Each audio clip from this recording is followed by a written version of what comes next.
Good evening, everybody. It's Matt Webster again, back with my Christian Journey series. Um, Today I'm going to go over another character on my list.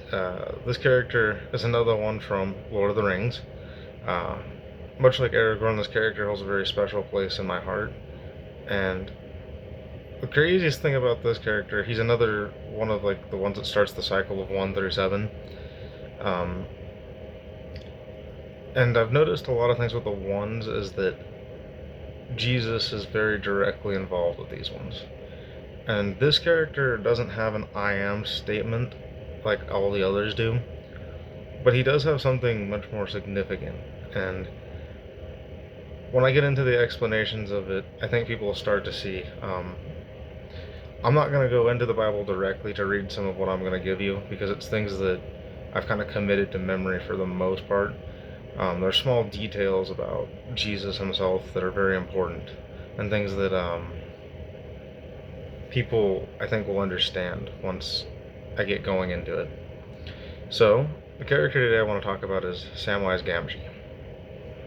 Now, Samwise is a character from the very beginning of the movies that's very humble, very kind, genuinely loving and caring.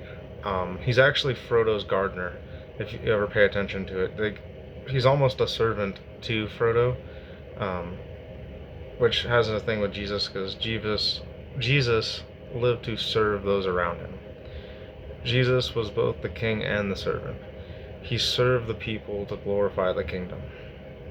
Sam served Frodo and ended up serving the realm of Middle-earth.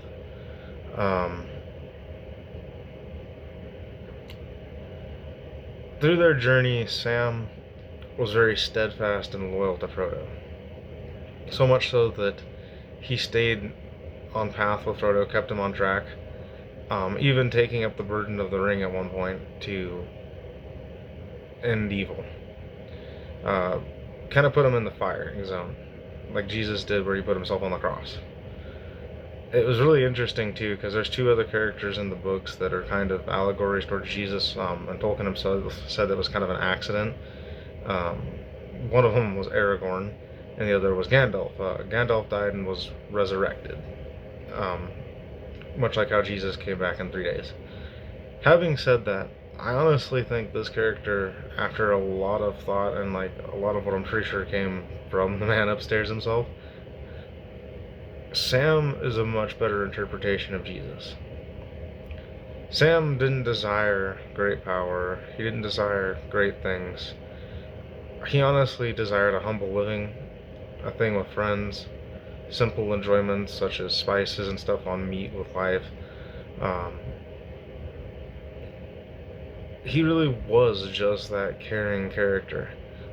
Even so much so that he threw himself into the water to go after Frodo, to be with him. And they say Jesus comes in after the 1, not the 99. Sam could have easily stuck to stay with the rest of the Fellowship, but instead he decided to go with Frodo, because he knew Frodo needed the help more than any of them. So, much like Jesus goes after the 1 to bring him back.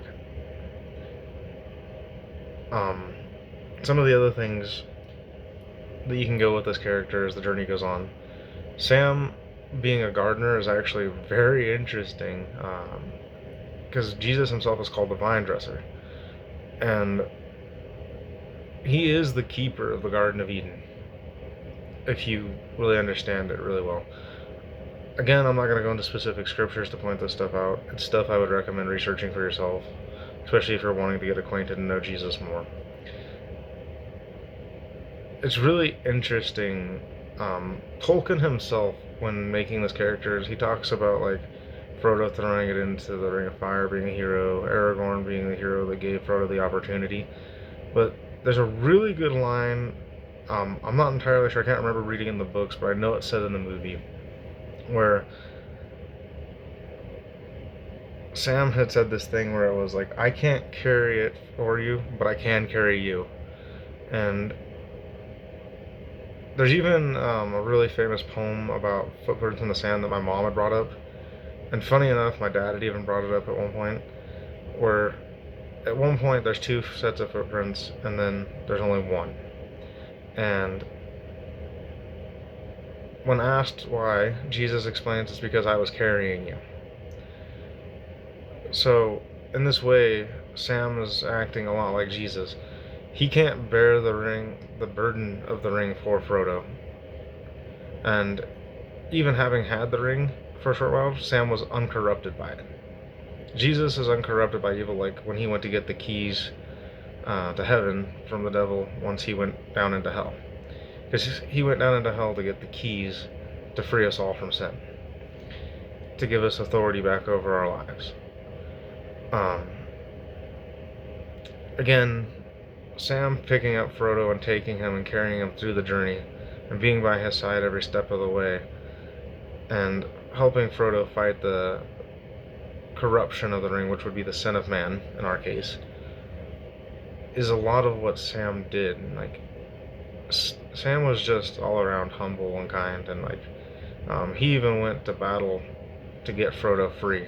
Again, showcasing the willingness to go after the 99.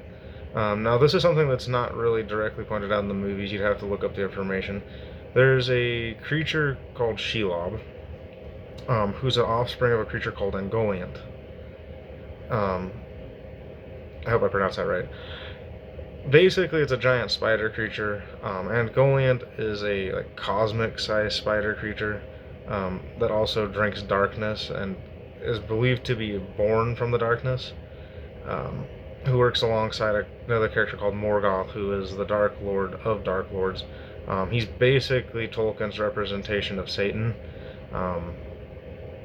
There's even a thing in there where he's chained and held captive for a long period of time, much like what what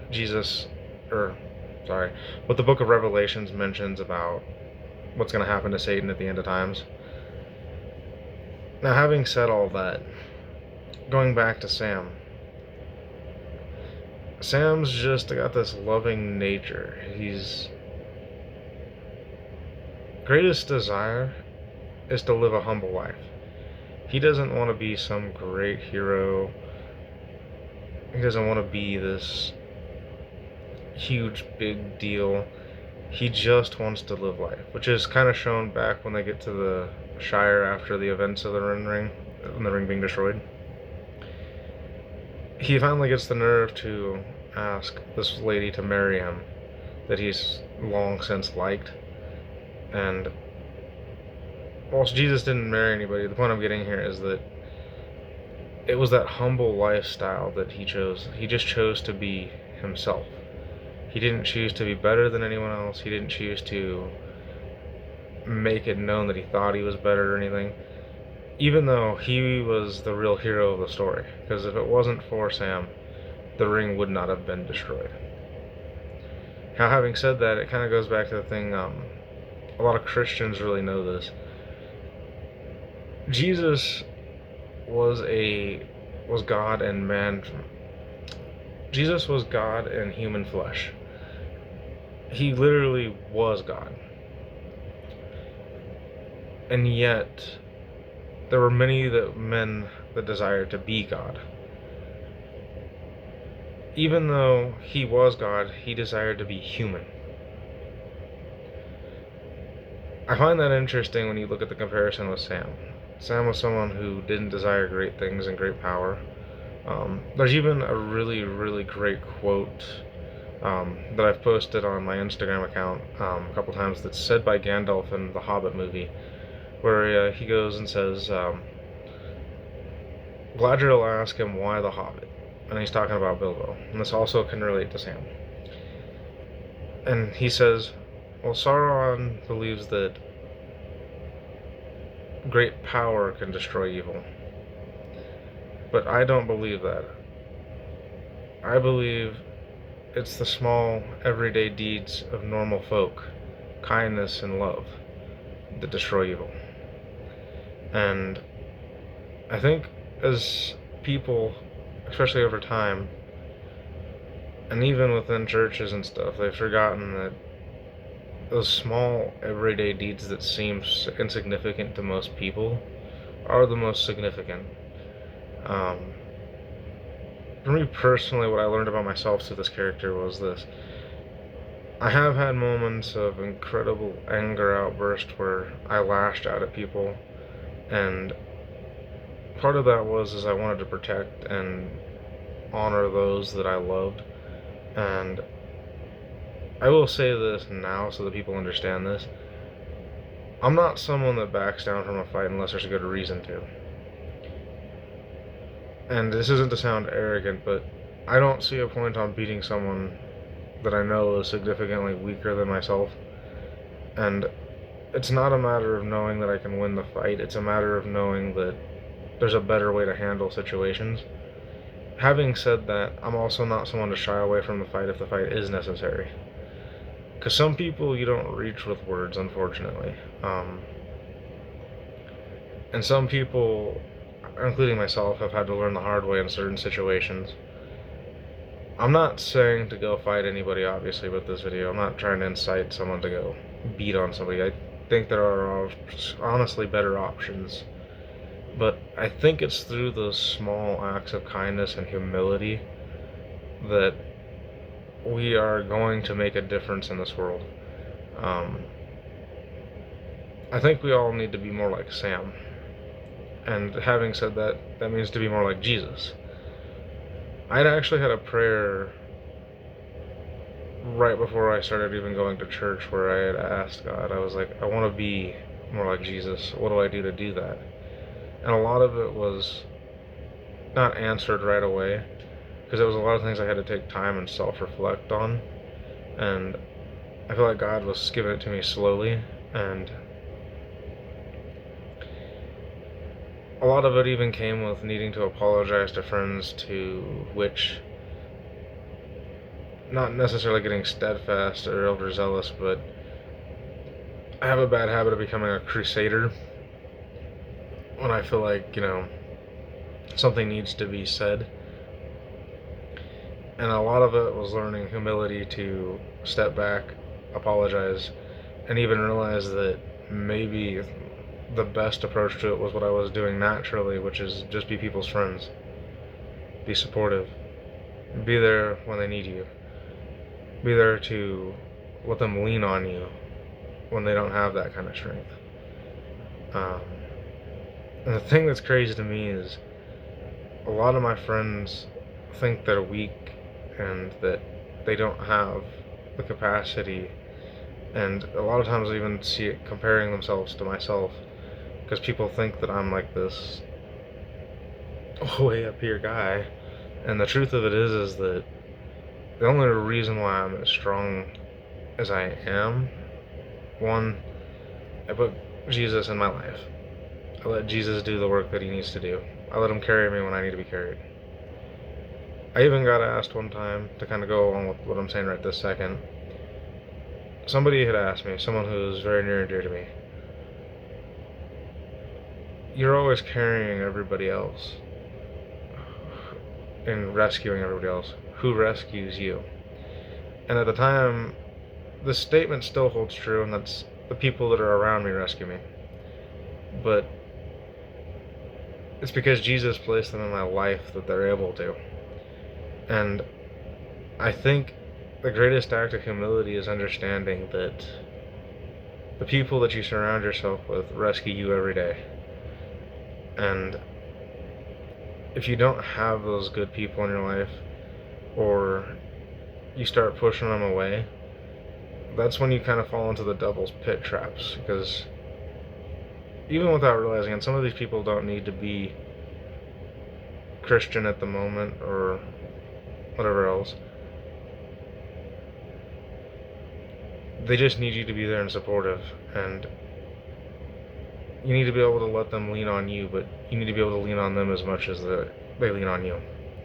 Because the thing that's really important is bonds. One of the biggest things from the Lord of the Rings movie that I took away from it was that the bond of fellowship is so much stronger than people realize. But that's because it's rooted in the most important thing that Jesus has ever taught any of us, and that's love. So, never doubt the power of what love can do in your life. Love of friends, love of brothers. And that's one thing you're going to find with what I am making video content for. And I think a lot of men still view using that word as a weakness. And I'll tell you right now, The word love is not a weakness with men. It's in fact the strongest trait we have. We just have to be willing to acknowledge it. Anyways, that's it for this video today. I guess I'll see you guys next time.